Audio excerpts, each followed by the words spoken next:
Welcome to D20 Deathmatch! Okay, breathe. Take it easy there, sir. Not a Jeez. young man anymore, about passed out there. No, you're ancient. Let's be clear. How old is the Arbiter, by the way? You know, 4,500 years old. Oh, I thought you were Give or going to say take. like 4.5 years old. 4.5 years old. It's four. I'm impressed. 4 years, 6 months, you know. Yeah, fair enough. I guess I should actually note when your birthday is so we could celebrate the Arbiter's birthday, but who cares? Despite the fact that he does have an age, he's also timeless and has no birthday. Fun fact. Where did you come from then? Don't ask questions. It's not important right now. Anyways, we find ourselves in the halls of Elucia Skypiercer in the Dread Fortress itself. As the Arbiter, once again, walking down the hallway, chains clanking behind him. A prisoner in this domain now of the Grandmasters. He walks around looking for the Grandmaster. Can hear commotion going on a little bit more than normal. In the throne room, actually, this time. From the throne room, the Grandmaster, or the Arbiter approaches those giant wooden doors, starts to push open the door and peek in once again, not really wanting to cause a commotion, but just wanted to see what's going on. Grandmaster, what are you doing? I thought I heard you clanking around down the hallways. Get in here. Come on in. Take a seat. It takes you too long to get to these places. I thought I swore I sent a raven to you hours ago to get in here. I needed your opinion. I mean, if you would like me to be able to move around the fortress faster, perhaps you just remove these chains. No, just get stronger. Come on. Don't you work out or something? You got like weak little chicken legs. It's a gift that I give you these. They're like ankle weights. You should be doing like sprints down the hallway, running up the staircase and back. Sure. It's like you skipped leg day for those 400,000 whatever years you've been alive. Not exactly what I think of as a good time. I don't know that I want to be running up and down the stairs with chains on, but what exactly did you need my opinion on? Finally, well, now that you're actually here, hours late, and you look up towards the front of the throne room, and there are 5 different thrones up there, all of different types. I didn't know which one to get, so I got 5 different ones, but I can't decide which one I want right now. And as you look through, like, there's one made of swords. I feel like that one's just a little too overdone. I don't know. It is a little bit on the garish side. Right. I feel like I've seen that before somewhere. I don't know. I want something unique. And then the next one is this beautiful purple velvet high throne reaching up to the sky with a diamond sun up at the top. That one feels like it's nice, but I look like a little shorter than I should in a chair like that, you know, but it looks regal. It depends. Are you going for comfort, or are you going to strike fear into the hearts of those who enter your throne room? Because that diamond says I'm richer than you are, and I know it. Well, that's a nice effect from that. We'll keep going. And you'll look down, there's 3 more chairs and thrones, all of varying sizes and colors and gaudiness. And the poor goblins are there just all around, moving them back and forth, trying to center one over the other so we could see which one. I just don't know which one to pick. You gotta have the right throne. Maybe I'll put it up to a vote for the Acolytes. They have good taste in everything. I mean, if you want to risk something like that to the whims of the common man, sure, I guess. It's your prerogative. I'm just here. I'm a prisoner Our here. Acolytes really are not wanna just be the here at this common moment. man. Well, they're not uncommon. What do you mean? They're special. Only the most amazing individuals worship me. Okay, yeah. Don't you say anything. We're going to go with just that. shut your mouth. That- Never we're gonna- mind. no, Fine. You live in your own world, and that's fun, because this is your domain. You're able to make up whatever you want. You know what? I think it's time anyway that we start interacting with our acolytes this evening. Isn't it right? Aren't we time up for a D20 deathmatch? Let's just bring them into this. I mean, yeah, if you want to see some people die, we could do that. Yes. And then we can have our acolytes vote on the chair. Yeah, fair enough. That sounds like a good order of events. As the Arbiter once again takes his hands and claps them together, those chains clanking with it, just the sound waves visibly rippling through this space as he rips open a portal in time and space. And as this portal spreads open, Grand Master, for your pleasure this evening, let me introduce your champions. Varan Ruth versus Captain Fable. Captain Fable, present yourself to the Grand Master Elucia Skypiercer. Hello, I am Captain Fable. Seems to be that I wandered upon the strange land. However, if the gods want me to play their games once more, then I must abide if I wish to slay them all. I raise my sword in this individual's name, and blood will be shed amongst these lands. With that, No, please continue. With that, you'd see probably standing at 8 feet tall, a minotaur individual dressed in a pirate's attire. However, they seem to have a sort of necromantic vibe to them, sort of a strange, deathly aura.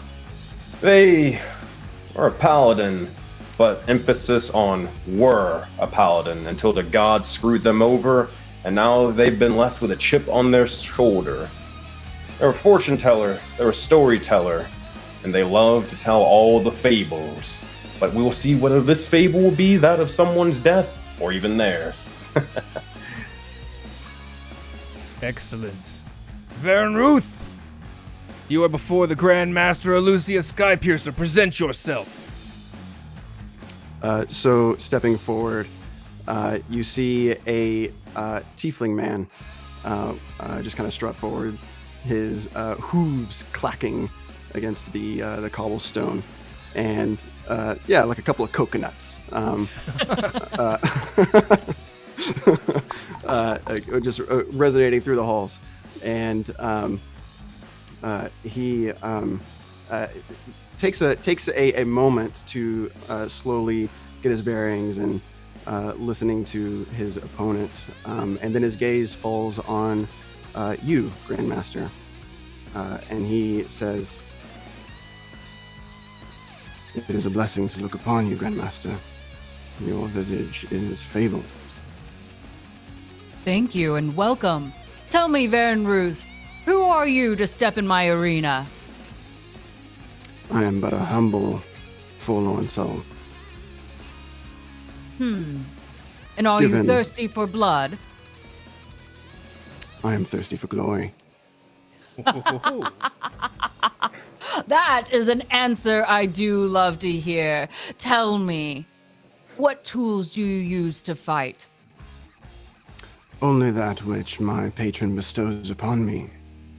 I am but a humble servant, blessed by the shadow. Well, may your patron bless you this evening. So Varan, through this, is a specifically Hexblade Warlock. So spoilers. What? An edgy warlock? Oh my god! What? You're telling me this tiefling is a warlock? Tieflings are never warlocks. What are you talking about? That's so when false, the never happened.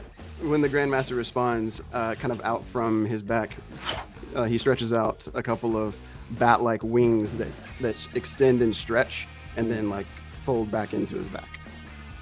Beautiful. Majestic. Love it. Now, I have a question for the two of you before we begin. And she steps up to the two of you, kind of staring you both down, and then quickly will turn back. Which throne would you sit upon? And you can decide perhaps what one of the other three of the thrones might look like that could appeal to you.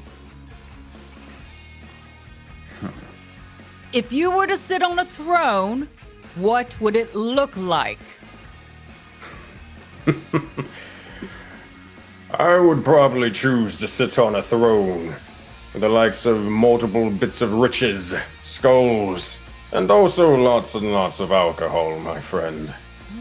I would love to have a throne, not necessarily in a kingdom or a castle, but one on a ship worthy of sailing all of the seas.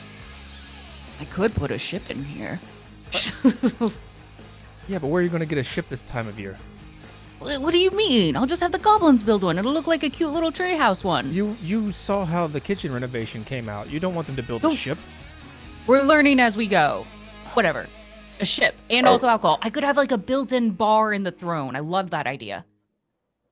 Oh, I'm also perfectly fine with like a major image spell or something like hallucinatory terrain. I'm perfectly fine with that. I'm not hard to please.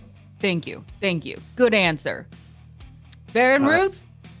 Varan holds out his hand, casts Minor Illusion, and you see the image of basically the bust, or a bust of Doja Cat appear in his hand. Do you have any thrones that look like this? It's magnificent! Why have I been missing this? This is an immediate choice. Yes. I would sit upon this throne. A few of the goblins start drooling as well. I think yours is a very popular choice right now. What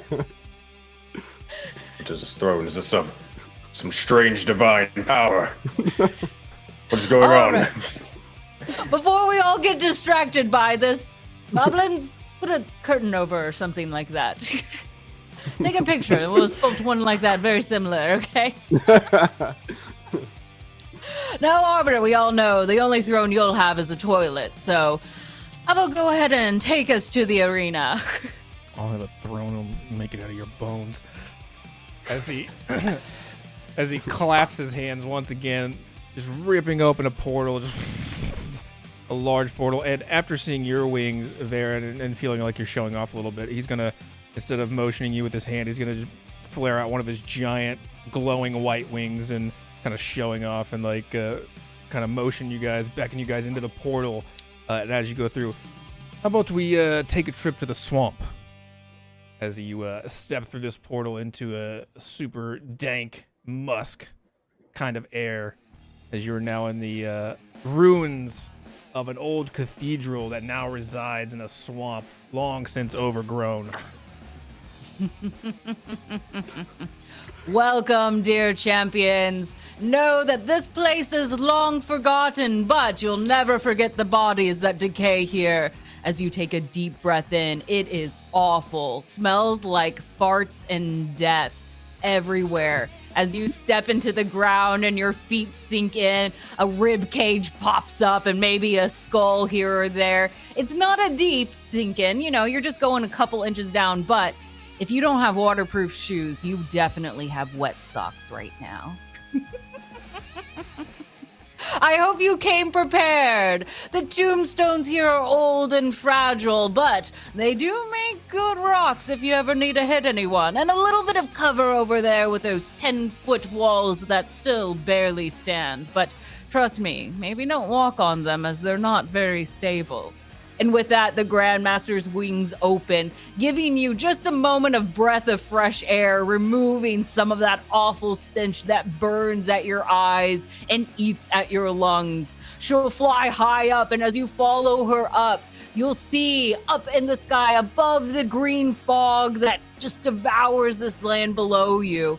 High up, colorful, brightly decorated acolytes scream your name, waving flags with your names on it, cheering you on, ready for blood and gore and glory. Champions, be sure to put on a good show tonight. As you fight in the midst of here, we will bear witness to all that you do. Make sure that it's worth the memory. And with that, even Doug jumps high enough to join her in her temporary throne chair of the Doja Cat bust. Doug sitting at her feet. Arbiter, get them started. Very well, Grandmaster Champions. For this fight, I need you both to roll me a 1d4. D4. You know, it's the little pyramid-looking one. It's the... Uh-oh. Oh, there you go. I'm going the wrong direction. A 3 for Captain Fable. There we Ignore go. the names listed. And a 4 for Varan Ruth. not moved to two terribly different locations. Still staring off. Actually, Varan, Ruth, you're going to have about half cover here from this wall as you're situated behind it. Captain Fable, you're near these graves over here that have been almost ripped asunder. These headstones look like they've been pushed out by the years of overgrowth. But, assuredly there are bodies beneath your feet. All right, champions. I think there's no more need to delay the inevitable. One of you will die today. I need you both to roll initiative. If you hit that fist icon up top, you'll be able just to hit a dice and send that sucker off. Awesome. 14. 14. Ooh. That's a solid roll. Ooh, with an 8 from Varan. Looks like we have our first champion to act. As the Arbiter flies up into the stands, you look above you, the Acolytes are in a floating grandstand, just people like cheering, and their beer is spilling, and they're shoveling popcorn and cotton candy in their mouths, just ready to watch someone die. They're, they're pointing to their children. Someday this could be you. There it gets. Sure, this is a family-friendly event.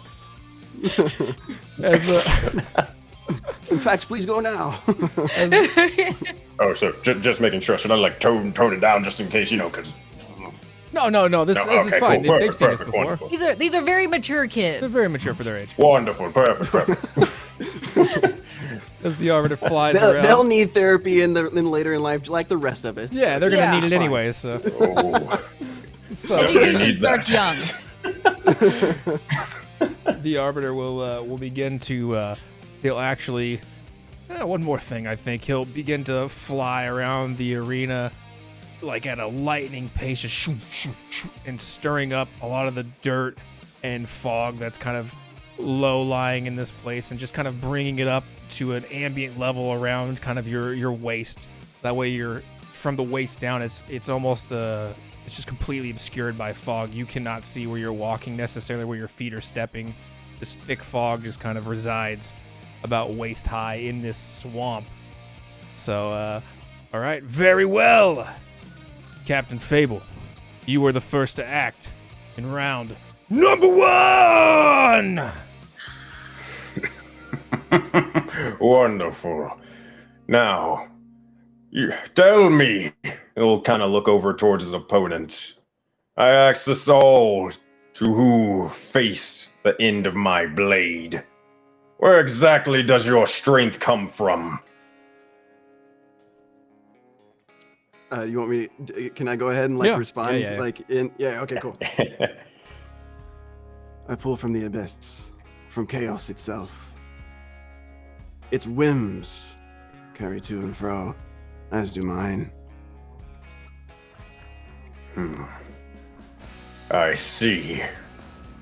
You say you pull from chaos and the abyss. I know of foul creatures that lurk in those domains. Do you pull your power, your strength from these same cases? These same entities that seek to control all of you? They seek to control, but they're quite poor at it. They give me their power and I do as it with I will. Well, then you are a fool for accepting such power. That is not strength. That is strings attached to a puppet themselves. If I need to show you true strength, I will beat it out of you. Now grab your swords and your shields, because the time for battle is now. And he is going to use his action to cast Divine Sense. He's going to start searching the entire area, just scanning with almost a little bit of an electrical surge coagulating amongst his eyes. Is there any undead around? That's what he's really looking for. There. In a graveyard? I hope so. I my eyes kind of perked up once we chose this map. How did you know? Yes. It just so happens. Wonderful. There are a few bodies around, and in fact, as you start to sense that, you get the sense that over here, even though you can't see it in the fog, there's something moving under the ground, slowly worming its way under that moss. Oh, hell yeah, we're going over there. All right, 5, 10, 15, 20, 25. All right, I think I moved the other 5 feet. So we're gonna move 25 feet up here. And as this is sort of happening, that same sort of strange electricity is sort of forming amongst his eyes. Maybe even, if you could, maybe a little bit of a thunderstorm forming above. But as he drags this massive buster sword amongst the ground through the dirt and more, you'll see as a strange sort of necrotic shroud will begin to form over him. And for a bonus action, he is going to cast, never got to use this spell, Spirit Shroud. And he's going to call forth the spirits of the damned around him. So strange, like little skeleton arms will begin to start writhing out of the ground, almost grasping at his feet and more. As you notice, they're crawling up from this very ancient place. They are all of various forms of decay, but wearing very different time periods of outfits, but clearly well dressed. And one, the closest at your feet, has wooden teeth. And at the tombstone you read, George Washington.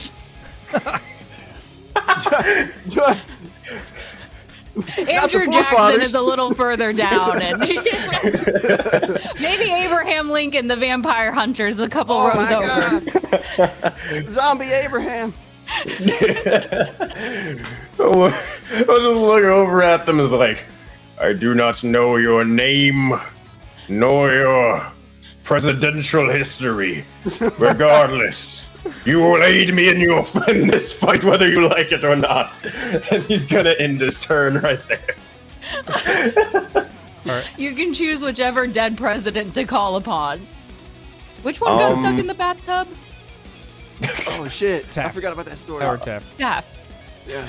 So if you're looking for one with some girth, there you go. Sure, we'll go with that one. He's a Why girthy not? boy. We're gonna. We'll see. We'll decide next round which one exactly we're gonna take. But he's just gonna sit here and he's gonna indulge in the chaos of these undead individuals. It's impressive that he maintained that girth even through death and becoming a skeleton. Oh yeah, takes those a lot of fats years for did that not much weight to dissipate around decay. his hips. That's right. Those Yeah. In fact, it just turns out he has like really big bones. Yeah, giant hip bones. He has bathtub-shaped bones. Bathtub-shaped bones. Oh my goodness. All right. I'm sorry. Very well. Is there anything else for your turn, Captain Fable? Nope. He will just look towards the likes of these undead individuals and then stare towards the patron worshipping individual off to the side and just glare at him. That's it. Very well then. Varan Ruth, it's your turn to act.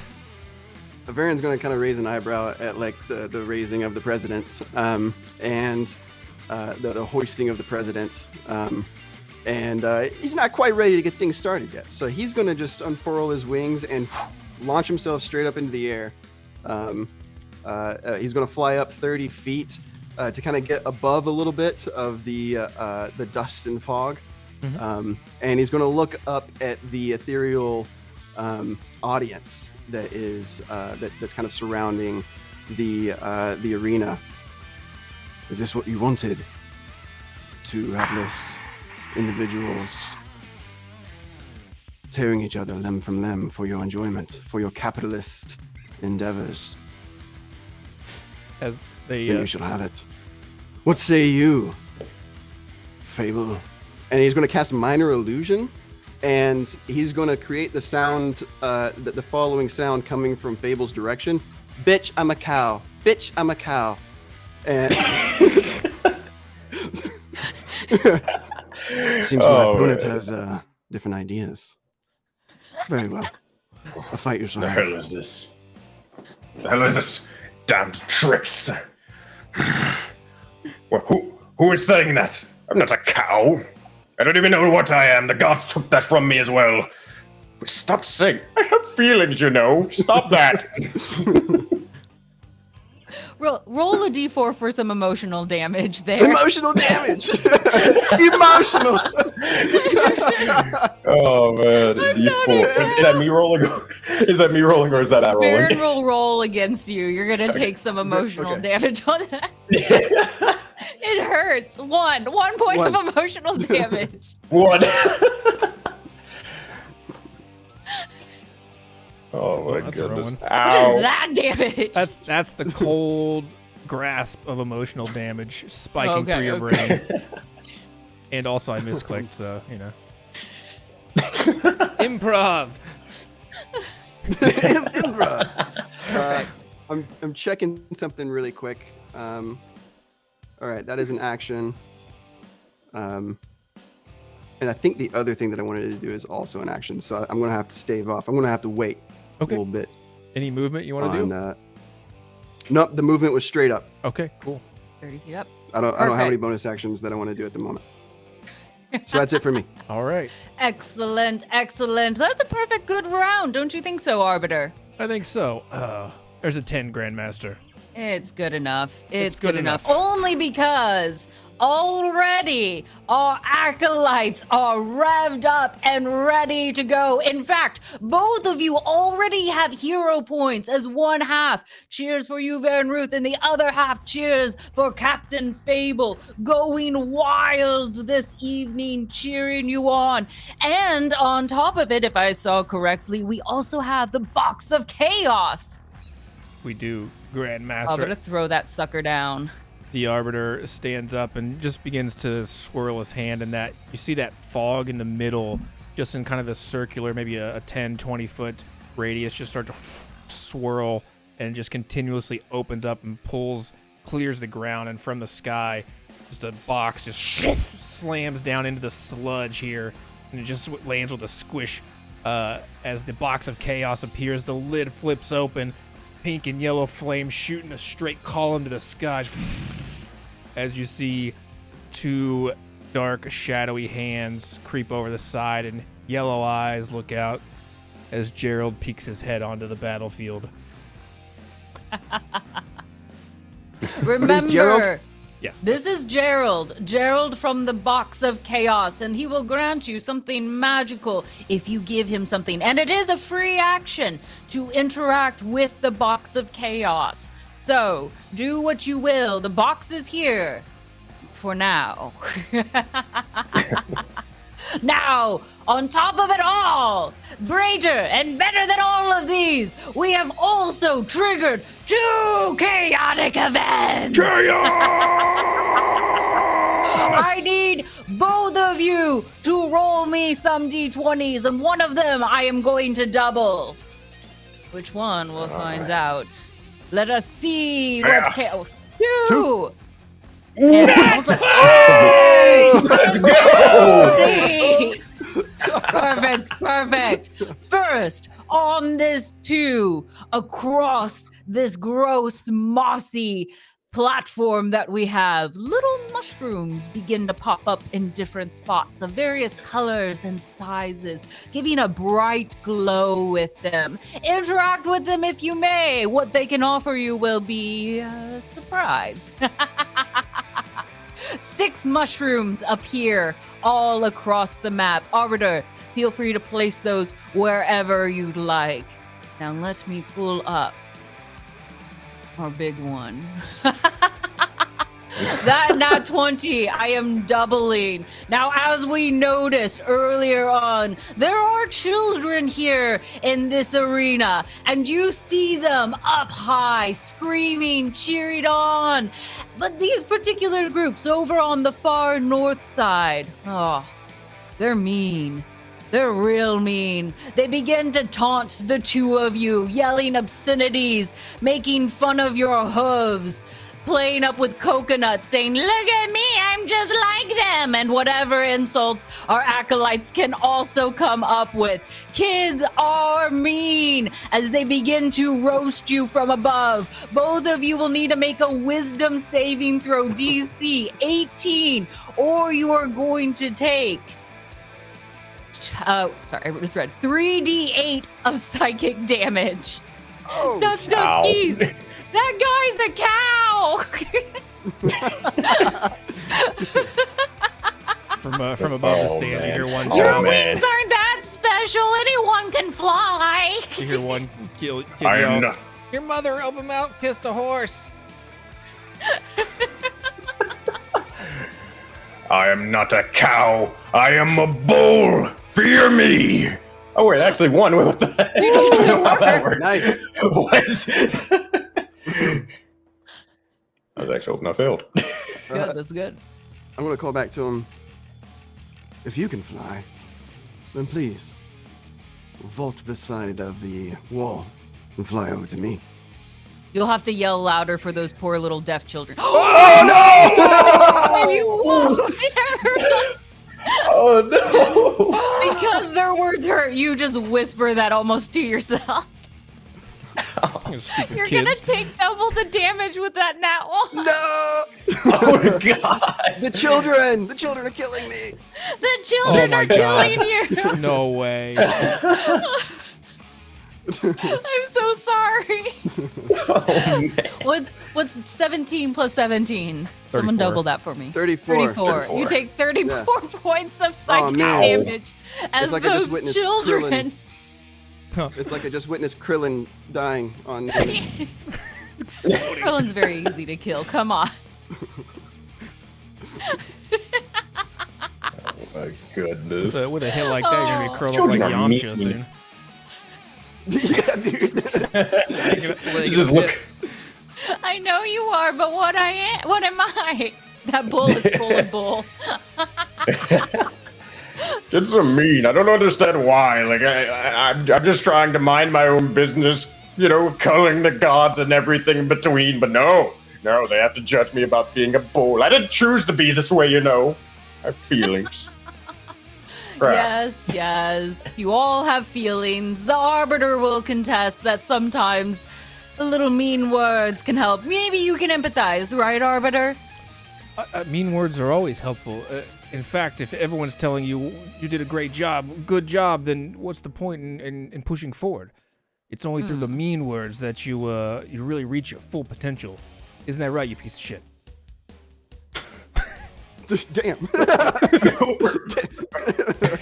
As he's looking at Doug as he says that, by the way. That's not Don't speak to Doug that way. He's fine and he can handle this. How dare you? I thought you'd be more welcoming compared to how many mean words have always been spoken to you. And look how powerful I am. As he Says once the man again in flares his chains. wings. I should have killed you in my throne room. When I had the chance. God damn my gambling addiction. I'm sensing some past relationship issues from the Arbiter. I'm trying to do the it's fine. same This sort of is thing, just- but It's yeah. just it's a working relationship. You know what? Fine. You want me to be nice? You want me to be encouraging? Yes, show a nurturing side. Fine then. Varan, don't. You're much taller than those children. He's gonna award you with 10 points of healing. Thank you. That's the most kind words he could come up with. Don't listen to them. They're short, and their Man, moms are Arbiter. probably very promiscuous. As he looks over at the children. Varan will One of the wink at all moms gives you a wink. Hello. Word. There's one mom out there who's looking at all of y'all, just waiting for her opportunity. It's that one mom that's really It's into like- my chains. Just like, finally, I've trained for this moment after long last. Now is my time. She's That's what been they're called doing. forth. Varan kind of like rips his top a little bit, and underneath is like a tattoo that says "Moms Only." Oh, roll a. She blows you a kiss and it grants you 2 more HP. Nice. Yeah, good. Nice. All right. I think that's enough chaos for the time being, That's Grandmaster. That's Round enough. number 2. Fight. Oh, man. Captain Fable, it's your All move.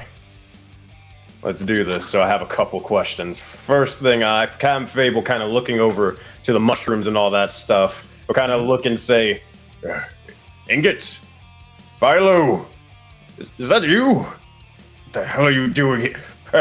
Whatever. Anyways, question to the individual owner of that puppy dog. Yes. just completely curious. Are you able and willing to fight? I don't know. What, I mean, you're pretty cute, I'm not going to lie, but I'm trying to understand your purpose here. Did the Arbiter forget to take Doug off the map? No, I didn't. I just put him back there. Oh, okay. Roll an Boston animal has to happen. handling check as Doug hops down towards you, hearing you beckon towards him. Oh, the cute little dog. You'll see as he just gets the look over. He's kind of just like, hey, little guy. He just sort of pulls out one of his necromantic bones of a corpse. Like, hey, little buddy. Nice. Hey, I got something for you. He's gonna try to do this animal handling check and just like, here, fetch it. He's gonna kind of do that. There's no way. 11. Doug will not run after too the terrible. bone, but he will not bring it back. Fair enough. It was worth a shot. Roll a All d20 right. to figure out how many feet you throw this. Okay. D20. That is right in the middle. 10. Doug will be 10 feet away from you towards the box of chaos. I am scared for whatever strange reason of what will occur after that, me walking past them. But we'll find out that little adventure in just a moment. All right. Fable's going to look over and he is going to just look towards his opponent and say, fine. You say you pull your strength from chaos and the abyss and a patron even. That is not where true strength comes from. Strength coming from higher powers and higher beings. That is the strength of pawns. I'd hope someone in this arena challenging me wouldn't be so weak. Let me show you the true power of strength and unity. And he is going to slowly just unfurl or take off one of the gloves and reveal a necromantic skeletal hand, and bits of electricity begin to start surging amongst him as his face will turn almost a little bit undead and wicked for a second. And he is going to look over and pick, I think you'll do. Now join my crew. And he is going to use his Oathbreaker Paladin feature to control undead. And he's going to force this skeleton to join the captain's crew. He needs to make a wisdom saving throw. Okay. Wisdom saving throw. Which president would you like to lure in? Well, I think It's a 2. I think the one with the yes, he is mine. I mean, I think this is the one, that kind of had a little incident in the bathtub. So yeah, he can make the team for a little bit. Perfect. The one with Perfect. the mammoth bones. Yep. The man. Just in the hips, though. Only in the hips. In the hips, dude could twerk. He knows how to move them. Oh man. As he does, he'll just look over. He'll do nicely, and he's going to just place a little funny little captain's hat or pirate hat on top of him, and he is now a part of my control. So basically, he will fight for me or just abide by my actions whenever I sort of command them. We're gonna get to the funny thing in a minute, next turn, but he's going to just look over and say, "You see the winged individual over there, pointing towards his opponent? Oh gosh, make sure I got names right. Oh, what is your character's name? Oh god, I forget it. Varan. Stupid. Varan. Varan, there we go. You'll point to Varan and just say, drag them down to hell. And he's going to order them to just simply take a bow shot and fire at them. That's going to be his full action. Afterwards, he's going to walk over. Hey, little buddy. He's going to just pet the little guy. He'll be busy gnawing Don't look on at the me bow. like that. He's gonna look over towards the individuals up there. Hey, don't look at me at that. I may be angry all the time, but I have a soft spot. Anyways, right. You. Who are you?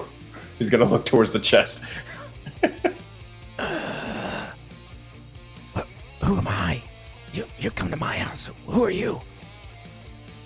Oh, I'm Captain Fable. You haven't heard of me? No, should I have? Well, yes, I'm kind of the whole person that's gather around the table. Let me tell you a fable. The whole thing. Never heard of it? Sorry, I don't get TV here. It's not TV. He's on Wait, what's the PBS.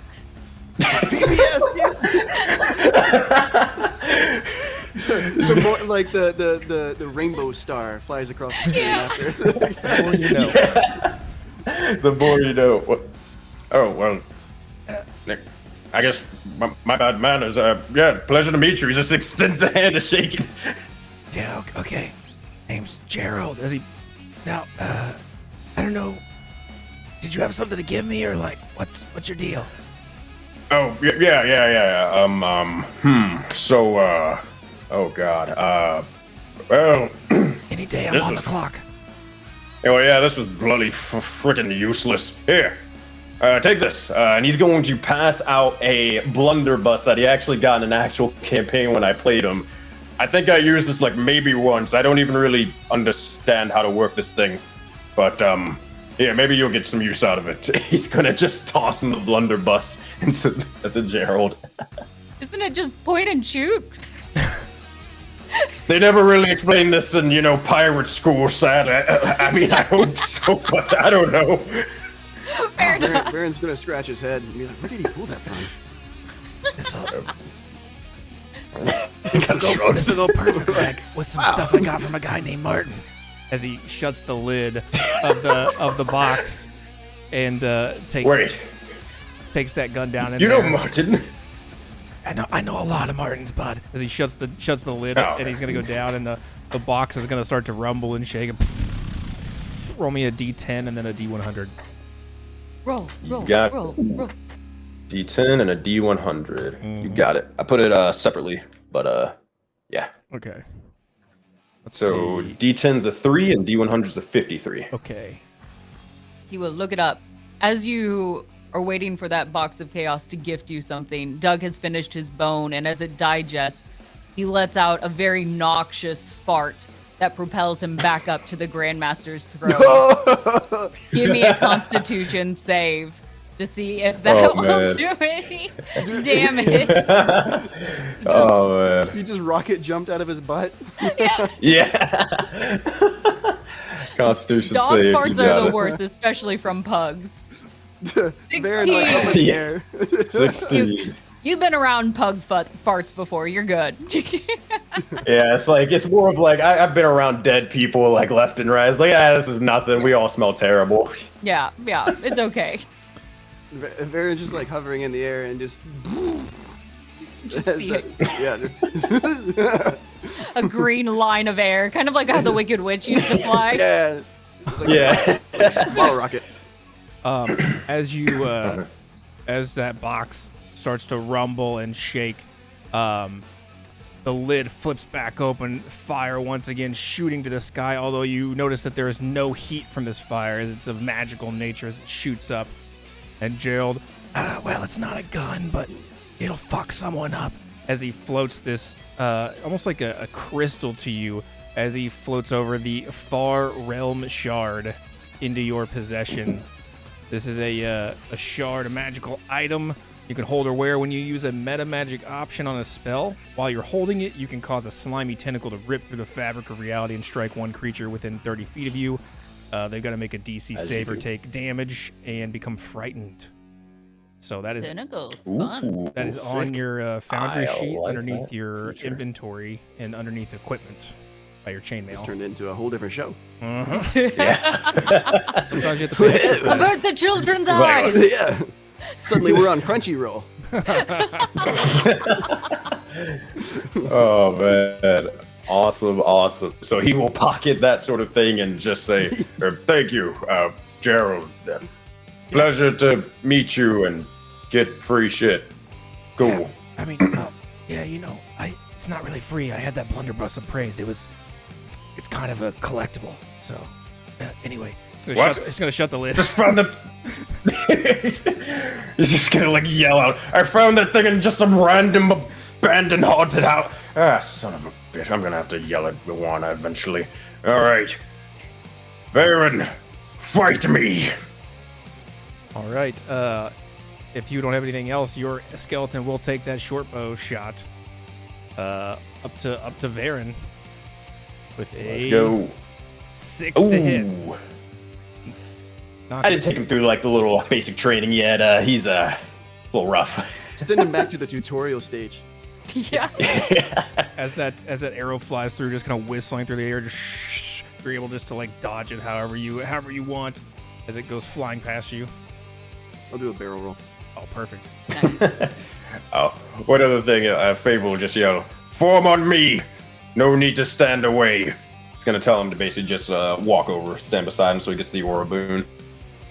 Perfect. And casually slodge through. I just imagine it's just like as he's walking, it's just do do do do do do do do do. Elevator music in his head. the lumbering like toddle that's so good, dude. That's so good. Oh, What was that man. from? Is But it yeah, from Mickey Mouse? Yeah. I don't know. It's just like It's burned in my head from forever ago. it's somewhere. You have But control that- over that skeleton token, by the way, and I believe you should be able to use the character sheet as well now. Awesome. But yep, that's all I got for my turn. Perfect. Then it will Varan. You are the next act here in round number 2. Arbiter, question for you. Yeah. Do I need to be adjacent to the chest to interact with it? You do not need to be near it to attempt to put something inside of it. Okay. Keyword attempt. Right. Okay. Since shots are flying, I'm going to ask if I can do 2 things. I would like to, for one thing, cast mage armor on myself to properly adorn myself in the armor of chaos. Now that we're getting into the thick of the fight. Absolutely. And then I would like to reach my hand into the abyss next to me and pull from it a shadowy greatsword gifted to me by my patrons. Okay. Yeah, absolutely. Okay, I'm gonna look over to Fable and his army of skelly bones. It is with this, Fable, that I will rend your soul from your body. And but first, I'm gonna reach into my tunic and I'm gonna take out one of my nipple rings and I'm gonna try to toss it into the chest. Okay. Make a Just casually. you know Just- what? Make a man. Make Is it a- bejeweled? Yeah, it's got like a little, yeah, it's like bedazzled, yeah. Make a dexterity ability. Do it with advantage. You got it. Ooh, how do I set? Oh, there we go. Advantage. My dex is a +2. Okay. So I think if I just do that. Oh, it's with Oh, that's advantage, a bad though. start. Woo! Okay, so Oh, I'm damn. gonna roll it again. I clicked advantage, but it didn't do it from a character sheet. Okay, so I'm just do it gonna- one Okay. more time. All right. Hopefully it's not a 1. It's Oh, a Oh my god, dude! Oh my god. That nipple This ring. is so bad. You get at the distance, but it lands here, kind of on the ground next to Gerald. I'm gonna let Gerald check to see if he notices it. Oh, shoot. That's a big 20. Gerald, even though you don't get at the distance, Gerald definitely sees that thing, and he's prone to looking for shiny objects. So he's gonna actually kind of like slither his way out of the box as this shadowy figure. You don't see his legs; he becomes almost like a shadowy snake as he slithers through the fog on the ground. You just see the fog kind of rippling, like as if there's a creature underneath as he goes and retrieves that nipple ring. And he's gonna look at it and he's gonna put it in his mouth and bite on it to see if it's real. And then It tastes good. I've been looking for one of these. As he ferrets that away back into the box and slams the lid. Roll me a D10. Okay. I have not rolled above a 2, I don't think, on a D20. Yeah, it'd be a good time to start rolling higher. Yeah, this is your time. Okay. Yeah. So there's the D10. Okay, 6 and roll me a D100. Let's see. That It's is the double bottom over right, there. yep. Mhm. Yeah. Mm. Okay, 14. Okay, 14. While he's looking, Gerald temporarily pops back up, and you can see he has the nipple ring on. But to balance it out, he has another random nipple ring that's a pretty pink tassel with glitter on it. So he's got 2 different ones on. Nice. But it catches everyone's attention just for a nice little show before he goes back down trying to find the right item for you.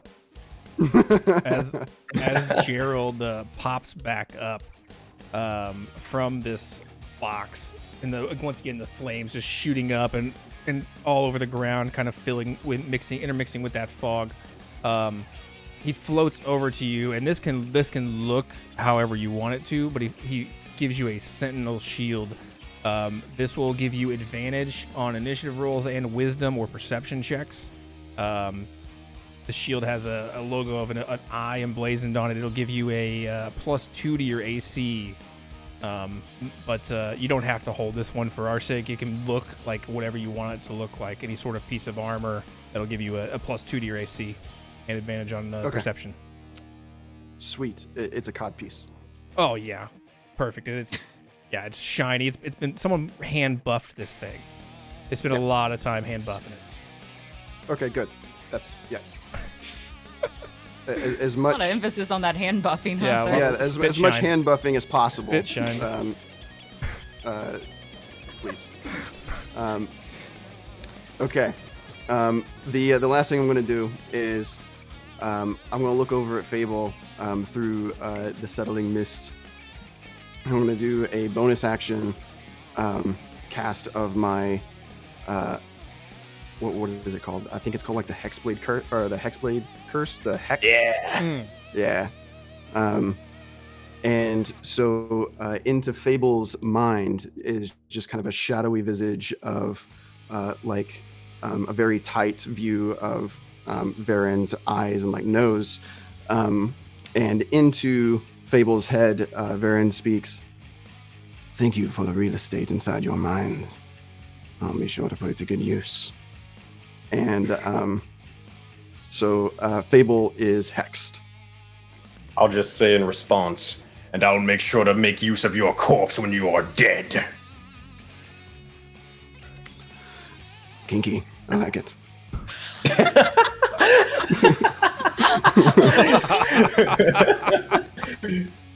We recycle here. It's good.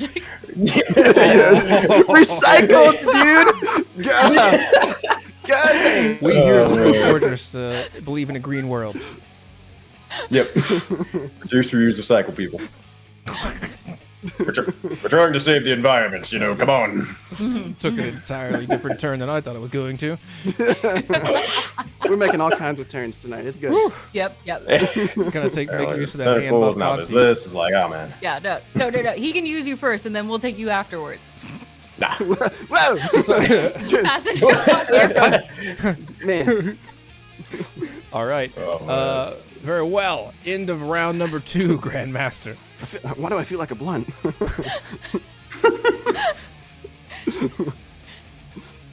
Give me a roll, Arbiter. Boom! That's 2 in a row!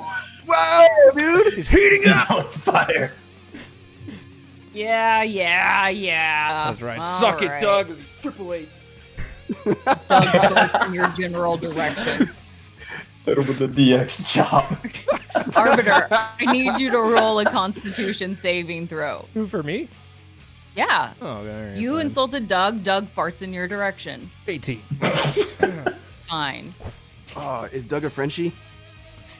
Yes. You go. Sure. We'll count him as a French bug. It's a French Oh bug. man. Well, Grandmaster, I think it's enough excitement, at least on my part. I almost had a heart attack there with a 20. For the round, I think we're going to... I need a break. I think the Acolytes need a break. I think the Champions need a break. So we're going to take a 10-minute break. But first, we hear the Dread Fortress want to allow our champion, Matt Taylor, to tell us a little bit about a special project that he's got coming up, if you wouldn't mind for a moment. Yeah, thank you. This is really cool. I appreciate you guys. Well, first, thanks for having me on, you guys. This is a lot of fun. So my name's Matt, Ascension_Matt on Twitter. my producer and I are actually doing we're trying to get funding for a feature-length documentary film about people that play tabletop role-playing games. When we take a break, you'll see a quick little trailer for the movie. We are raising funds on Kickstarter right now. We need a whopping $65,000 to actually get into production and get it produced. But we are in talks with both Amazon and Netflix for distribution if we can get the funds for the movie. Yeah, we've got some pretty cool names attached to the project as well, and of people that are already like wanting to get on camera with me and tell their story about like what it means to be a tabletop role player and what it means for their life. So that's what's going on. The studio is called Dice Roll Studios, and you can find it on Kickstarter. The project is called Beyond the Game Dice. So that's us. That's what's going on. Perfect. Well, while we take a break, Sounds Acolytes, go check that out. Some big stuff happening there, and we will see you in 10 minutes. Who is a gamer, and what do they look like? My name is Matt, and I'm a gamer and filmmaker. What I want to do is make a documentary film that tells our story as gamers and show the world who we are. I'm most excited to be able to tell the story of gamers, no matter what walk of life they're in, and just to be able to hear the story of how they even got into gaming, and we can make it more accessible for people to understand it. Our story, the story of gamers, is worth telling.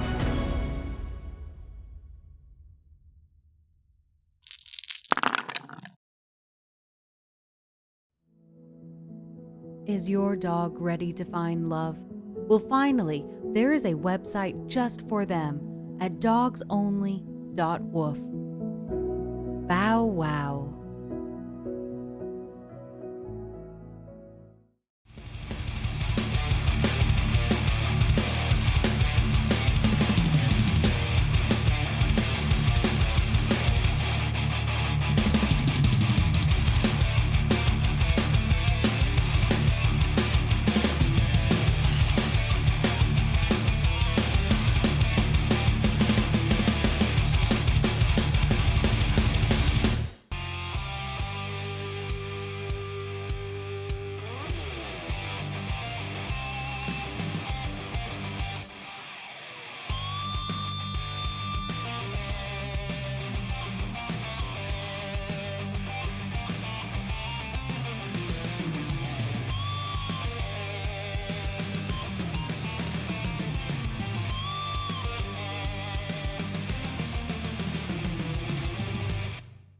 K-Boom coin on sale now. Make sure you go to my website.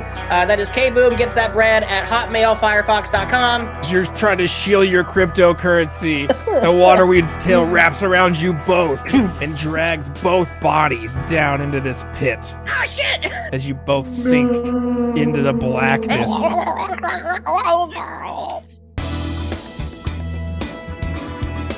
Ooh. Nice dice, Dice Daddy. Good roll, Dice Daddy. That's it, Dice Daddy.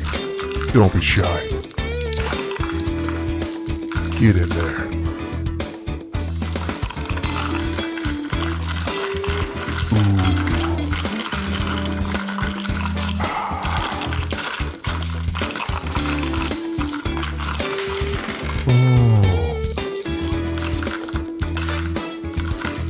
Thanks, Dice Daddy.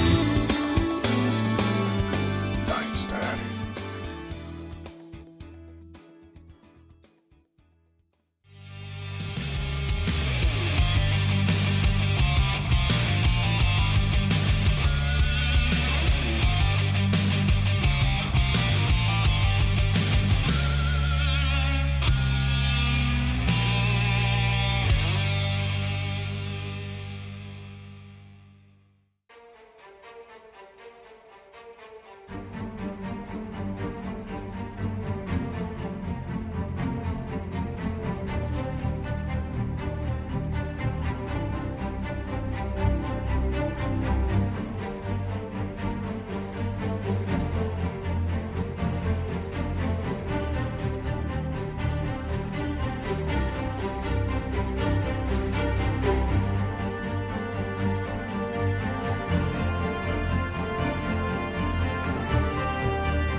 I love you, and I always have.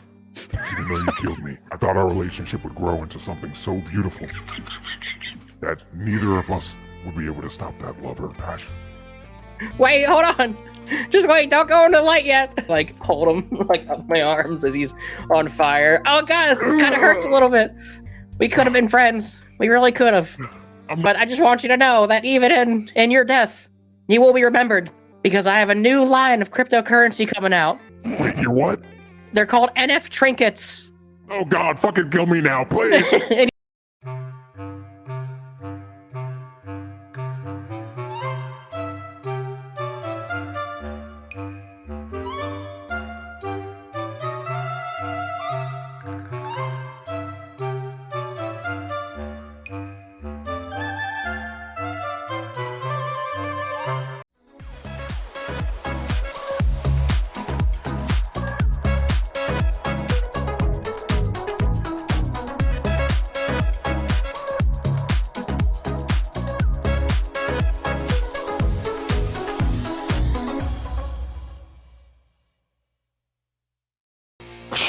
Out of this deep, dark pit, a water weird shoots up a character. What the hell is that?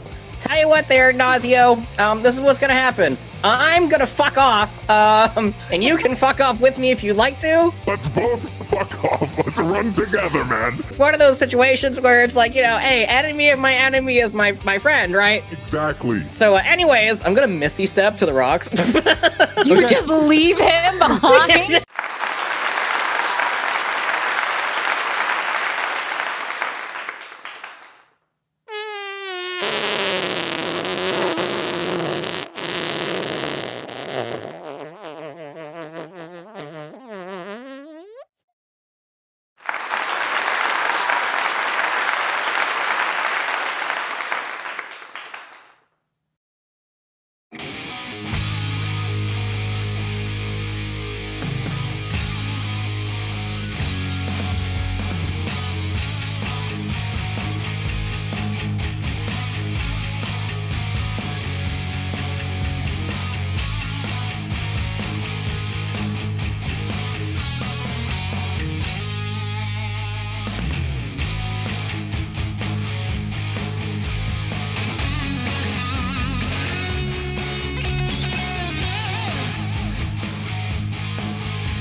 And we're back. Woo! Surprise! I bet you all didn't see that coming. Whew, I don't think I saw it coming. They never do. They never do. Ooh, surprise! All right, A Acolytes, little early welcome. for Halloween. Welcome back to the arena for the second half of this death match. We've got Varan Ruth versus Captain Fable. Going back and forth, trading quips, acquiring cod pieces, and other stuff. Other really random stuff. So let's see how much more chaos we can fit in here in the second half of this death match into round number 3. Captain Fable. All right. With that, as he begins to look over after the chest begins to slam shut, he'll look over and say, "Why do you fly so high? Are you scared what you will find on the ground? Very well. Let's see if we can ground this simple bird." And he is going to grab a couple of javelins out from his back. And hey, man, gotta get it where you can get it. He's just gonna slowly surge them with a little bit of electricity and he's gonna just send a flurry of them. And as he's getting ready to do so, you skeleton, fire! And he is going to look over and he is going to use his Battle Master feature from his Martial Adept trait, and he's going to use Commander Strike to make the skeleton take a shot for him. It's kind of Fable. He is only as good as his crew. So first things first, he's going to fire off a skeleton shot over towards this individual with the short bow. Come on, Taff, use those mammoth bones. 17 is gonna That's a miss. 17 to hit. Unlucky. Oh wait, does he get the bonus? I don't know if that's I think that's only to the damage. Pretty sure it's to the damage only. Yeah, I believe so, yeah. Oh well. Yeah. So he's going to be, as he begins to fire off, he's going to send a javelin over towards them, and we're going to see what happens with that. This greatest sort of thing. Oh, even worse. Ooh, that's ugly. Come on, Captain, you gotta lead your troops. Yeah, I'll kind of just look over it just as it whiffs completely. I'm not suited for this aerial battle. Come to the ground and face me if this is your true strength and true power, and I will show you mine. He's going to just issue the challenge and issue the call. And he's going to pretty much, I think he's going to, well, you know what? We're going to hit the red button. He's going to walk over to this little guy, kind of like, probably not necessarily noticing, and he's going to maybe walk into the area of this mushroom to see what happens. All right. I need you to roll a d6 for me. Definitely not terrifying. We chose this narrative. D6. 4. With a 4, as you get into that vicinity, that mushroom starts to look larger and larger, but it's not growing. You're shrinking. You are now one size smaller. Oh no! For one turn, you are one size smaller. So I imagine he's just sort of shrinking down. He's just like, yes, fight me! Yeah, fight me! I'll take you all on! Screw the gods! He just sort of flips everything up and everything. It's finally a minotaur! We're witnessing the semitones dropping one by one. Listen, I also want everyone to know, minotaurs are also a chaotic event in and of themselves. Minotaurs! They are. Oh my god. Oh man. But that will be all he's got. Can't really do anything. I think he's concentrating on the Spear Shroud. So yeah, that's his turn. He's just gonna issue out the challenge and leave it at that. All right, perfect. Varan. It's a good thing you got such a large dead president to help you out. Yeah, he's doing great. It's wishful and hopeful thinking. Oh man. Okay. Actually, can I just have it where like the skeleton like picks Captain Fable up, just holding him up in one hand, just like as Fable's just like charge. Absolutely. Yes. Yeah, exactly like that. Absolutely. That is absolutely allowed. Please and thank you. I'll see if I can fix this. Okay. No, but yeah, that is my turn. Baron Ruth, what would you so- like to do? Varan is, okay. Hearing the challenge, looking over at and just kind of cocking his head at Fable's shrinking form. He is going to just kind of mutter to himself about the small cow, very small cow that is now on the ground. He's gonna say, "It's a fight face to face, is it? Tell me, Fable, how do you deal with your inner demons?" And he's going to point at Fable's shadow, and he's going to like raise his hand, and up from the ground, a shadow spawn will rise, in roughly the form of, in roughly Fable's form, but also just kind of flowing in and out of its shape, very smoke-like. And so that was the Summon Shadow Spawn spell. Ooh, perfect. I like it. Creepy. I don't know if I need to do anything for that. Arbiter. Nope, it summons the shadow spawn, which I believe then goes into initiative, or it would be it could act on your turn this round. Yeah. Cool. So yeah, feel free to. There we go.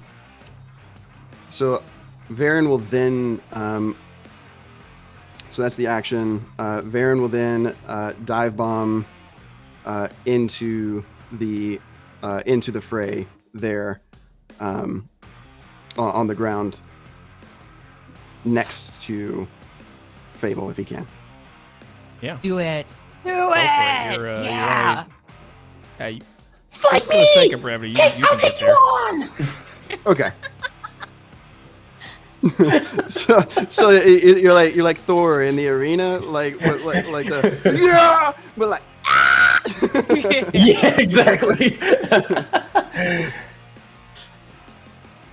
I know Okay, him good. from work. Yeah. I'll cut your wings off and I'll shove it down your throat. Ah!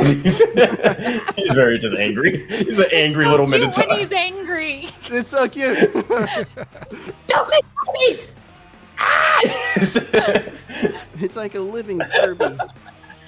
Yeah, oh god. Okay, and yeah, so Varan lands there. That's all you can do as far as like a turn goes. But the shadow is going to do what he can. Shadow Spirit is its name. Oh, and I have to choose an emotion. Oh yeah, I think the rage, or Mhm. the anger, or the despair. So we're gonna do despair, and so we're reaching into Fable's innermost sadness, his despair, the things that he regrets the most, and the burden, the baggage that he carries on his shoulders.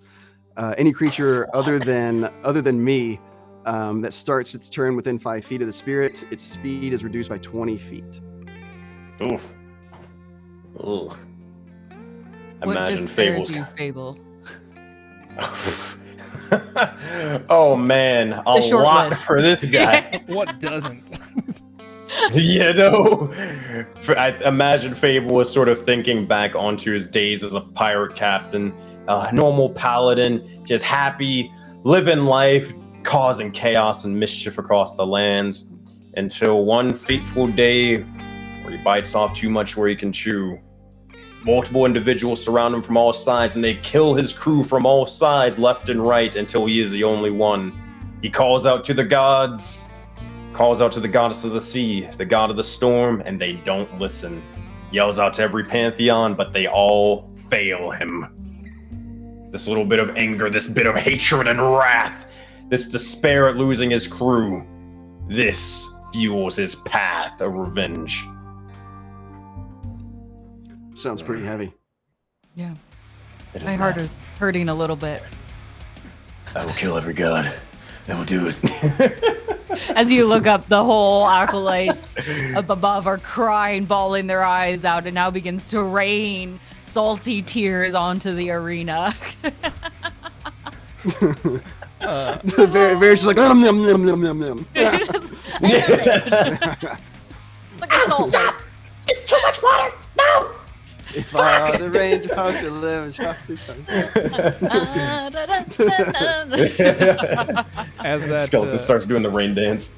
as that rain comes down, this your shadow spawn, does it take its multi attack? Yes, sorry. Oh, you're good. You're good. So let's see. I think it's the chilling rend there. Mm-hmm. Yeah. So it is a D12. That's the. It does No. the Yeah, hit, yeah. right? So it's a D20. It is a D20 plus. I'm looking for the. Let me. Oh, the spell attack modifier. It's plus my spell attack modifier. I see. Right. Yeah. Which is located on my character sheet. It is. You have a +5. Okay. Well, your spell attack is +9. Sorry. Okay. Great. The Arbiter's so such this a is the liar.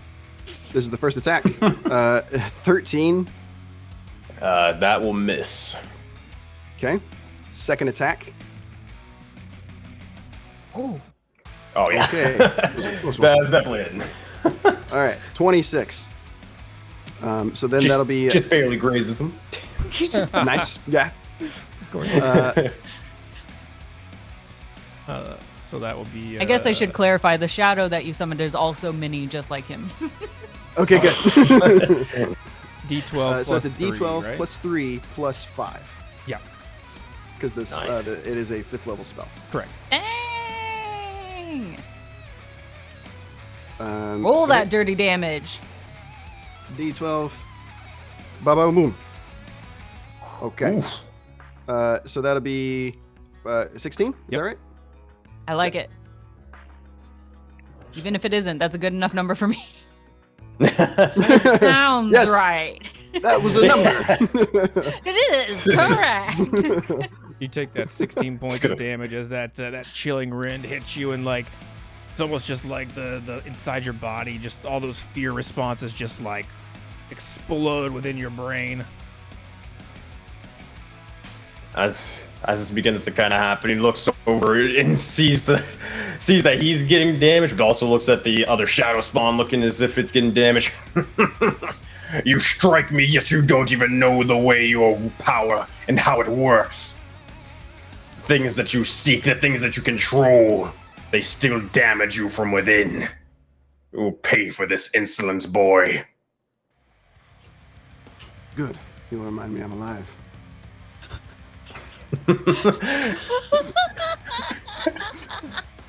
Our fucking characters, man. That's why we hurt. We bleed to know we're alive. All right, feels like we could start an Wait, emo what? band any minute now. Yeah. So, Dude. Blink 182, Jesse. yeah. All right, I believe that's into the round then, Grandmaster. Into round number 3. All right, Ooh, it's 11. it's an 11. It's fine. I'll allow I it. pulled 2 20s. That's, I'm spent.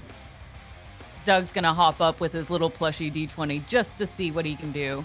Oh, look, you tied! Can't do better, Your though. two are exactly Doug, the same. No, it's not the same. I rolled 2 20s first. Exactly the same. Fuck you, Doug. That's so adorable. Doug actually takes his plushy D20 and gives one to you, so you have a matching plush D20 squeaky toy.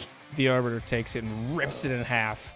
And then he rewinds time as you see the halves of this plushy 20 back together as he rips it in half again. And he'll do it again. It just keeps rewinding time over and over so he can keep destroying it right in front of Doug. Okay, the Grandmaster is going to hop in. You think that's really going to hurt his feelings? And she's going to open the closet behind the throne, and out just tumbles out hundreds of plushy D20s of various colors and sizes. I cast He's got a Fireball whole into the closet full of these, and this is just the spare overload. Like, there's also a whole basement filled with these. Looks like I'm taking a trip to the basement. Whatever, that's like start the next round. That's the Arbiter's pickup line, actually. Yeah. He winks at that mom in the crowd. Yeah, taking a trip to the basement. Hey. Go ahead, roll persuasion. Ooh. Let's see how effective that wink is. Oh, it's so effective. She swoons, almost faints in the crowd, and her girlfriends catch her. Anyway, round number 4! By the way, Arbiter, I am on the ground. Oh, yeah, you are on the ground. Good call. Alrighty, so let's do this. Question: what happens now that I'm tiny? Like, anything change or? Your strength attacks would be minus a d4 to damage. Yes. Minus a d4 on your damage. Gotcha. And you are also All blinded right. by the majesty that is my codpiece. You are looking well, I eye guess level I'll at a swing with codpiece. It's very large. That is very much concerning. You know what? Actually, that's a great point. As the light glints off that codpiece, go ahead and make your first attack with disadvantage. It's like You got it. Your eye level. Right. glint off of a watch. Yeah. Oh man. Actually, yeah, we'll do that. Let's do this. So he will take out which was like a buster sword, but now it's kind of like a toothpick, basically. It's just gonna go stabbing into him. All right, disadvantage, great sword. There we go. That's not bad. it'll still 19. hit. Yep. Nice. 19 hit. I am going to do a thing, though. I'm looking at what it's called. It's the reactions. no, it's the armor of hexes. Oh, If my yeah. hexed, if the person Oh, that yeah. I hexed hits me, then I roll a d6 on a 4 or higher. The attack misses instead. Do that roll. So Do it. I'm gonna roll the d6. Oh Well, no. Ooh. It was great I'm with not very good flavor. at numbers, but I noticed a 1 is not not the number you were looking for. That's math. All right, so that's going to be 15 points of damage. Does it add my aura? I think it does. 5 plus 6, 11. Plus 4. It does not. Okay. So you'll see as he strikes into him, a bit of sort of strange necromantic energy. All that bit of despair begins to fuel him even more with hatred and rage. And as it does so, he's going to add his aura of hatred and add 4 points of damage to it, adding his charisma modifier. Okay, and then roll So that 19 damage. Roll that d4 because you are smaller. You got it. Negates. Oh, that's a big 4. Never mind. It's Just kidding. Fable considers therapy for us a moment. All That's right. healthy. I For appreciate that. for a bonus action, he is going to he's going to begin to brandish his blade with a bit of almost he doesn't use hellfire, but it's going to be almost a bit of electricity more and more. He loves his thunder, he loves his lightning, as he is going to cast Thunderous Smite at 2nd level. As it brandishes the blade, he is going to just perfect. He's going to yell out towards them, hold his sword towards the sky, and just say, "Fear me!" And he's gonna swing one more time. All right, great sword attack. Is this with Stop disadvantage holding you or up no, and it's a moving straight you roll. closer so you can actually hit. You've grown accustomed to the cod piece, so just straight roll. Yeah. I've seen a million cod pieces before. Maybe I don't know if that's gonna do it. But 14. Nope. It reverberates off the cod piece like a bell. Oh wow. How does that feel? Oh well, hey, I did a stupid. I There's a just bit of vibration realized. happening right now. I did a stupid. Depends on what you like. I guess. You hit the Here's what happened. So I forgot one thing. So I did have my Spirit Shroud active, so it would have been an extra D8 on that damage, but my dumb self just realized I cast a concentration spell, so that Spirit Shroud is no longer there. Oh, It's now with the Thunder Smite. You live and you learn. But I would get that extra D8. We're going to call it necrotic damage for that one strike that hit. Okay, roll a d8. You got it. Big 4. Hey, I got it back. I got the number back. Oh, but that will be action, a bonus action. Got the smite. Yep. That will be my turn, as he'll just look over and just kind of grit his teeth as he's still in his sort of shrunken form, just like, these damned gods, they won't let me enlarge again. But when I do, your corpse will be on this sword. I don't know. I'm running out of shit to say. That's his turn. I've heard that excuse before in the bedroom. These damned gods won't let me enlarge again. As you. Yeah, in that moment, as you finish those words, you find yourself growing larger to your 8-foot height once again, but Taft still holding on to you, his hands still cupping your butt cheeks as he was used to holding you up. Actually, I'm gonna make a roll a strength saving throw here. You're gonna deal a little bit of damage to him as he's holding you. You reform into full shape and just like break one of his hands off. Oh. Damn. Sorry. Didn't mean that. But here, quick while he's distracted. Attack! Do it now! He's gonna motion for him to attack this guy as his little skeleton turn. Yeah, go ahead. All right.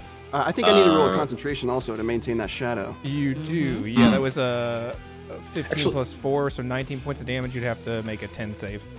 Like a 10. All right. Yeah. Big brain time. Is that a con? Yeah, con save. Yep. Yeah. Oh. Oh yeah. The shadow dissipates. All right. Yep. Dang it. I was actually gonna probably like change it. I was gonna hit that guy. The hell. All right. The skeleton will throw the bow onto the ground. He's gonna take a quick little swing with his scimitar and hope for the best.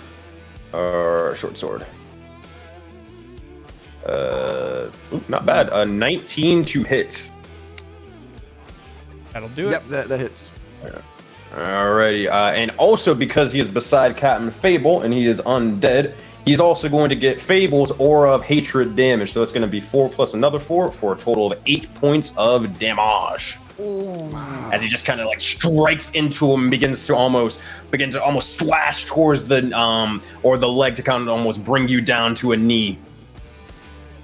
But that will be his go.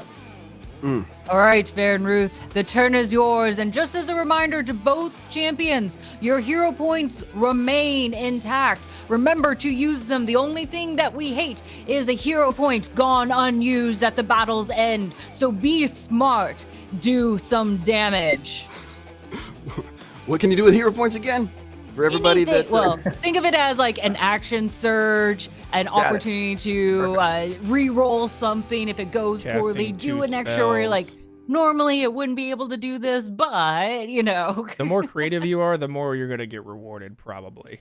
Yes. I'm going to do those things now. I'll take one, please. That's not allowed. Don't do that. What an excellent timed reminder. Okay, so the damned gods are helping you again. No. Varan is visibly shaken by the onslaught. Just the great sword and the attack from the skeleton pushed him backwards. He splays out slightly, crouched on the ground before standing back up to his full height.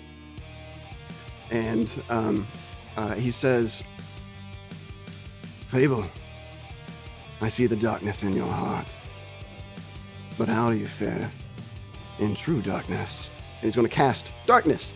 And so outspread. Very on the nose. Yeah. Oh, wow. He's actual darkness. Great. It turns out this is Kingdom Hearts. Wow. And you hit that one, the bull nose. Yeah. I'm about to. So darkness spreads out in I think it's a 15-foot radius from me. Should be 20, right? You know better than me. I think so. I think it's 20. If I'm correct, it's a. I'll go with it. It is. Yeah. The range. No, you're right. You're right. It's 15. It is 15. Yeah. Good call. Radius, not okay. Radius. So it's a pretty big circle. And I'm going to use the what did you call it? Hero points. Hero point. Yes. Yes, I'm going to use the hero point to call forth energy from the crowd and the chaos gods that have given me power, and I'm going to use that to make two dark greatsword attacks on Fable. Dang. Let's get it. Yes, you look up to the crowds And so- and the acolytes cheer you on for the chaos you are about to summon. They scream your name and beg for the darkness that envelops the arena. And even though it's dark for you all, they can kind of see through it. They've got like special glasses that helps them see through. Oh you know? yeah, like 3D glasses. Yeah. It's like 3D glasses. like everybody just knew like the darkness happened, and they were like, "Oh, sweet," and they just like put on their glasses. Actually, It's like, I heard about this. The Wow. entire Dread Fortress in the arena is like 4D, so they've got those little air jets and like water spritzers behind their seats. They get the full experience. Every time blood splatters, they get like water in their face. Because of all the dialogue between Varan and Fable, like everybody's sad. Yes. From the four-dimensional. They feel it all. It's a true experience. And so the thing about this darkness is it is magical darkness. So dark vision will not allow you to see through this darkness.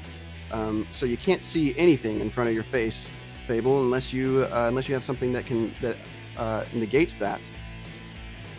The darkness in my heart is enough. Nah, I got nothing. Varan can see through one of his Eldritch invocations. Nice. So his eyes flick a different color, and so it's like he also swapped lenses on his eyes, and he just like a night vision goggle sort of like sound effect as he now can see into this darkness. Please give us that sound effect one more time. I can do it.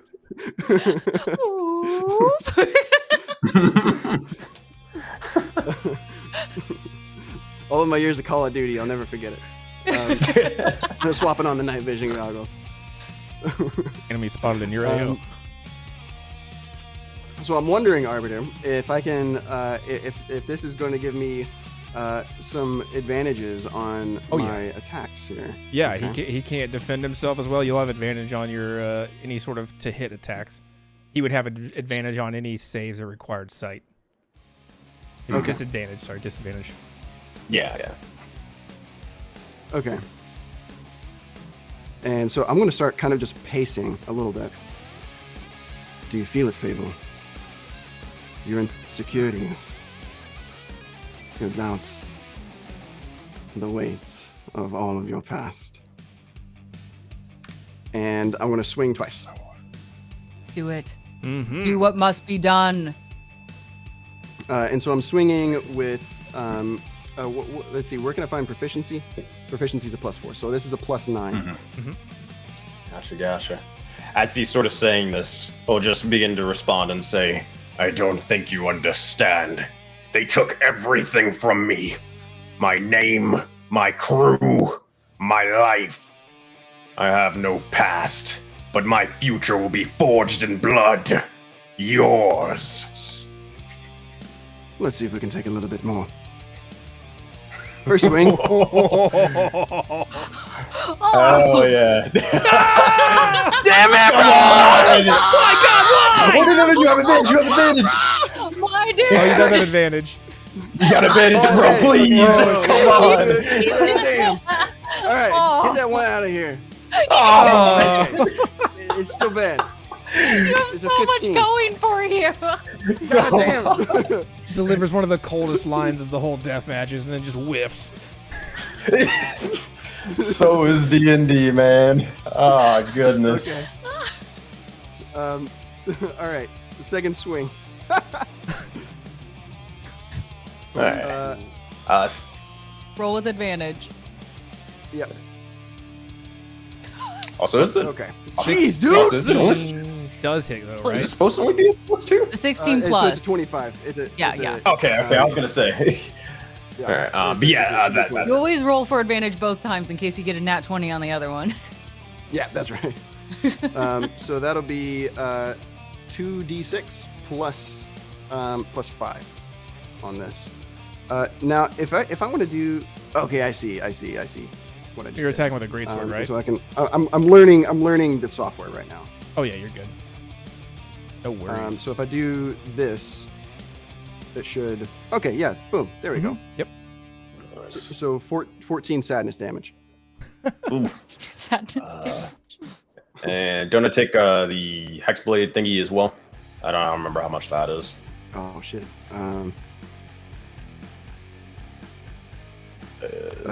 Let's see. The Hexblade's curse. I think it's charisma modifier and damage. I don't remember. Oh It's been a yeah, while. against cursed targets, it's a +4 damage bonus to damage rolls. Yep. All right. What a good player you are. So- Admitting, Wow, I yeah. think I take more Hey, damage. man. Thanks, It's all fair. Appreciate Beat the it, shit dude. out of each To other. be honest, I don't know if I'd ever Yeah. admit that. So that's a +4 to the Yep. damage there. Got it on there. By the end of the Mark. stream, I'm gonna have figured out like how all this works. Yeah. You're good. I might be chaotic evil, but I have a little bit of, integrity. Fair. A bit. A bit. Just A bit. just a few inches worth. Wow. Okay. It's Whoa, there. whoa, That's not what I Whoa, meant. whoa, That's dude. not what I Whoa, meant. wee whoa. That There is goes. not what There I goes. meant. Oh, man. Okay. That was not I me. respect you all way more than that. interpreted all that. That was not me. I respect you so many inches worth. I know nothing of this about Captain Fable. That's not. This whole deathmatch. Just, All right. Anything else for man. your turn, Varan? No, that's it. Okay, into the round, feel like I should be Grandmaster. And it's it's an 18. Rolling hot tonight. An 18 is enough, Arbiter. I will grant you the opportunity to bring your own chaos to this event. Very well. As this darkness begins to spread, the Arbiter stands up and this will be perfect.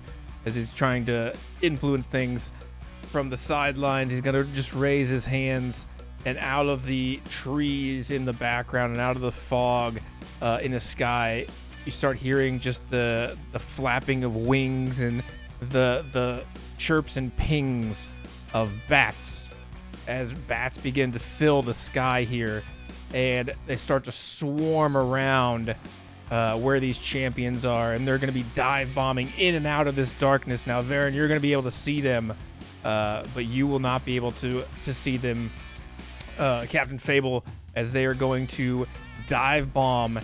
All three groups of these bats are going to dive bomb at the same time. I need both of you to make me a dexterity saving throw, and I'll make one for the skeleton. Gotcha. Skeleton gets a +4. +4. It will fail. Throw. Ooh. 15. And that's a 10 for me. 10 will fail. 15 will succeed. You will take half damage as these bats swoop in here. Let me remember what they're. Okay, so they're gonna deal. It's a tornado of bats. And there's bat poop everywhere. I'm sorry. Damned things. Get away from me. What is even attacking me? I can't see in this domain. Holy fuck! Look at those I dice. totally rolled the wrong God. thing there. That's the. Ignore sorry. his rolls. Ignore that. I did not mean to roll God. 94s. 94 bats, bro. The bat-nado! Beware the bat-nado! You know what? The first movie was good, but That's they really better. fell off on the second and third one. Oh yeah. They just had a bunch of C-listers who had Yeah. no idea what they were doing. That's right. But You, Tara Reid always nails it. you will take 6 points of damage, Captain Fable. You'll take 3 points of damage, Varan, as this bat swoop in. But they are going to be able to destroy your skeleton here as they come through and just slam through his bones. And they're coming down, and their feet and their teeth are just biting in, and their wings are flapping in your face, really making it difficult to see. And even though they're not attacking, the bats kind of remain in this area. Just throughout the fight, as you're just constantly being encircled and swarmed by bats.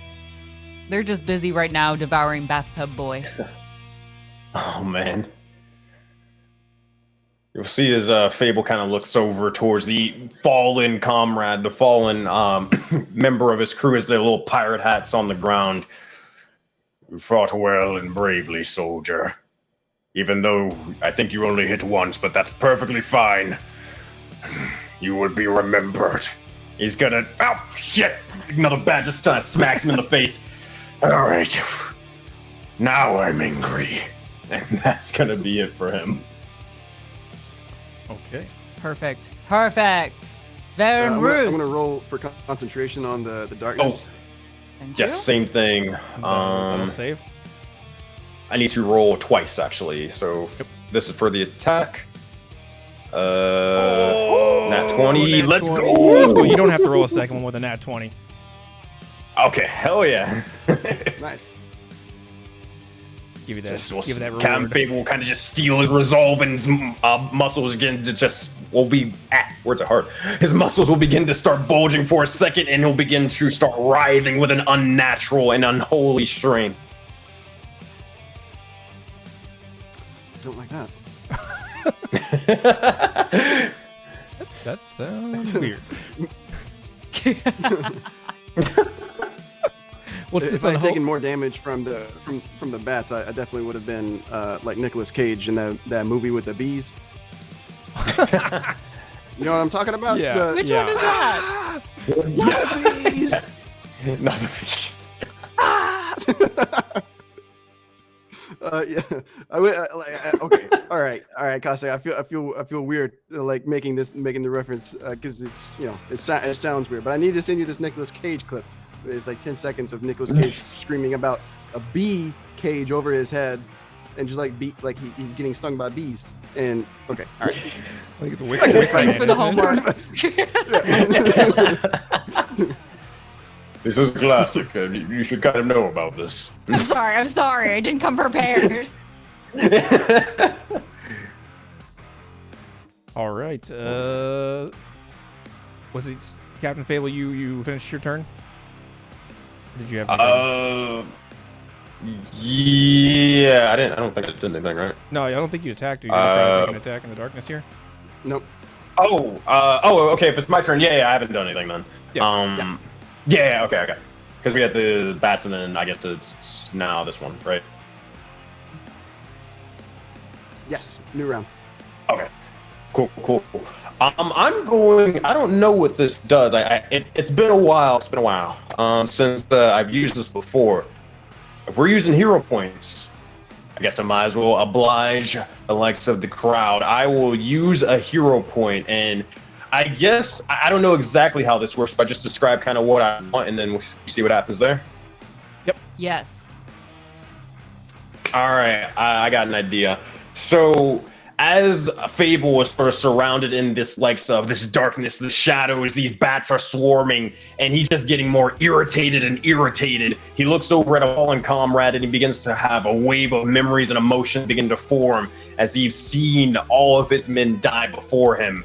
And now he is angry to all hell. Lightning begins to start surging and crackling amongst the ground. Those skeletal hands and zombified hands begin to start writhing and grabbing out at anything they can possibly muster.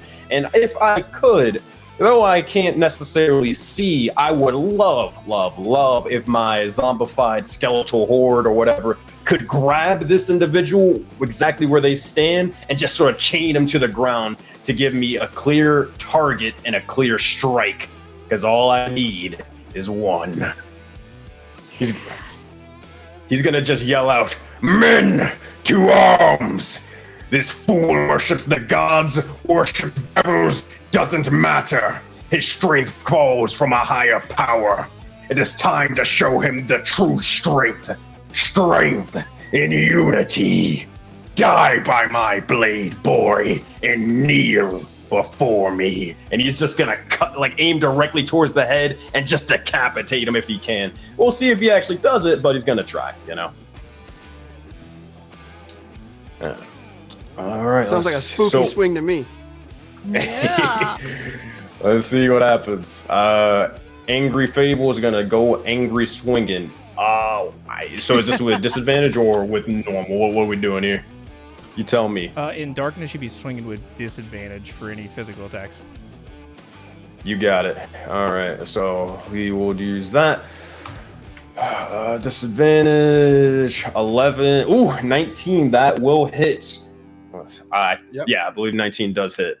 Alrighty. He's gonna roll some damage. And he's also gonna apply the thunder. Roll that d6. Okay. Oh yeah. You're right. Do that.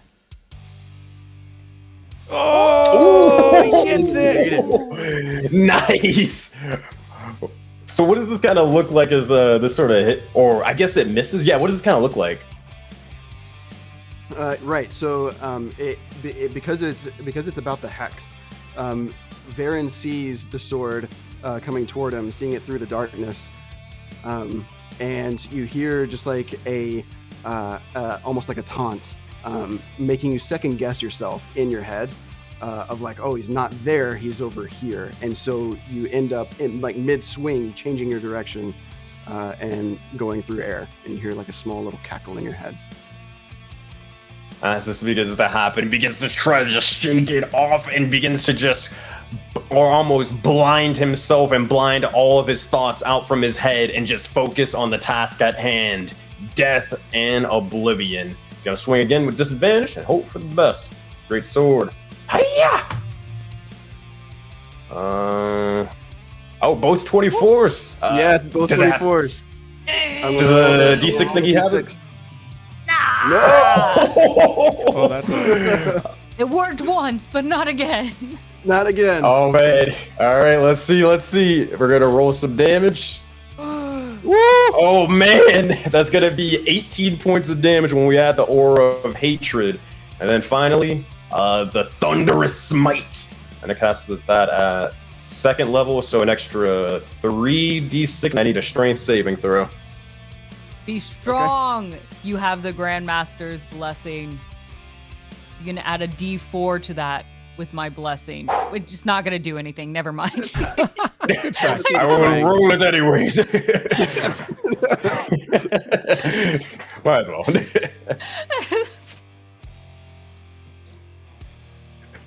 All right. So that is going to be a total of 7 points of damage, and that strength save will fall or fail. That will mean that you are knocked prone, my friend. So on top of the 14, another 7? Yes. This is 7 thunder damage.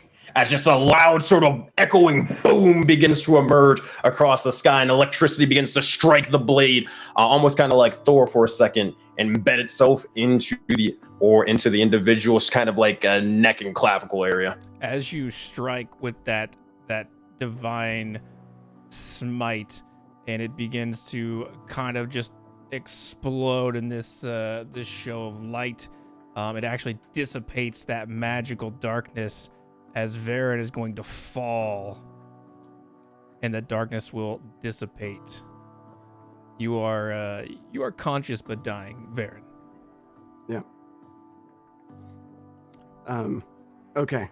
As I see my lifeblood flowing from the blade that's I assume is like still buried like in my body, like just below my neck, I'm gonna panting look up at Fable.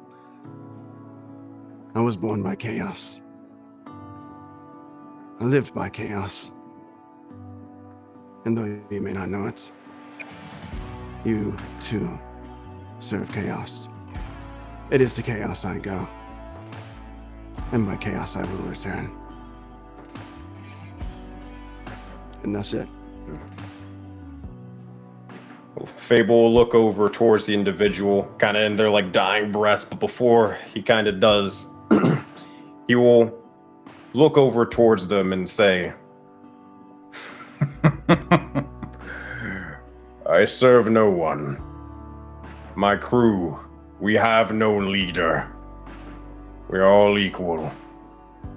We gather our strength from each other, not from a higher power or higher being. That is where true strength comes from, your own and the individuals around you.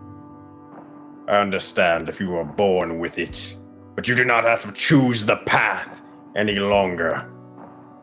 I offer this choice to everyone that stands in my path, and I offer them the choice to instead stand with me in the afterlife. The choice is yours to join my skeletal crew in death. But if you seek to worship or fall under the hand of a god or a devil or any higher being, that is your foolish choice. Make your decision now or perish. He's asking if you want to join his skeletal crew or continue worshiping the thing. The thing.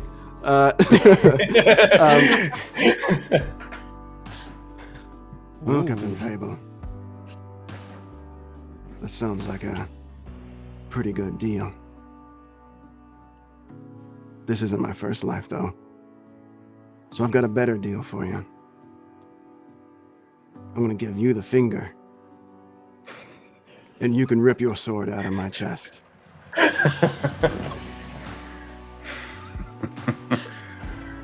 Devoted to your foolish ideals. Respect. And just immediately just cuts the entire head off. God, that was cool.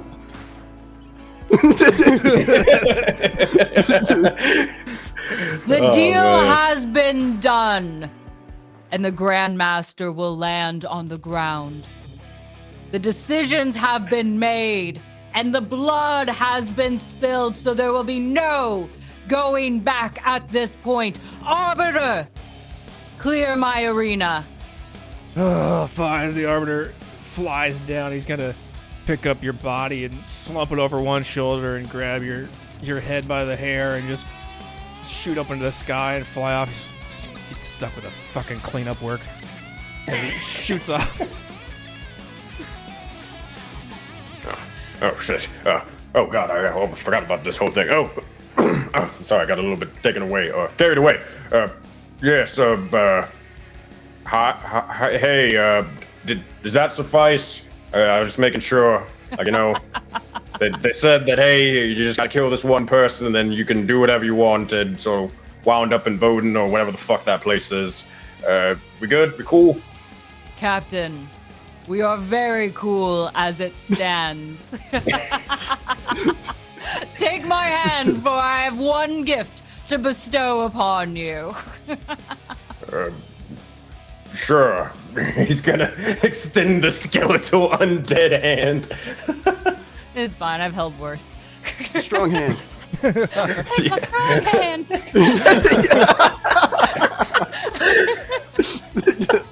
My god. As she takes your strong hand, she lifts you up into the sky, flying high, almost to convene into a point to reach a ship also in the sky. Its hull black, its sails black, with gold emblem of a crown across it. I gift you a new ship to remain true to you, that will always remind you that the strength comes from unity, yourself, your own values that have won you the victory today, that it may sail you to more seas and more winds, and more than will be able to sit at your table. I give you my acolytes who have bear witness to the fable you have told us today. And I thank you. And she nods before you, and the entire acolytes give you a nod as well before screaming and opening bottles of champagne and cheers for your maiden voyage upon your ship, whatever you choose to call it, and it will be embroidered in gold along the side of it for you. What say you, Captain Fable? Well, we'll see as he kind of gets ready to sit down into this strange sort of throne. We'll see as he begins to gather all of his crew. They'll nod in thanks and begin to just say, well, cracks neck, everyone, gather around the table and let me tell you all a D20 Deathmatch. Fable. Perfect. Just tore that Welcome fourth and wall good all the night way to our down. bedtime story of D20 Deathmatch!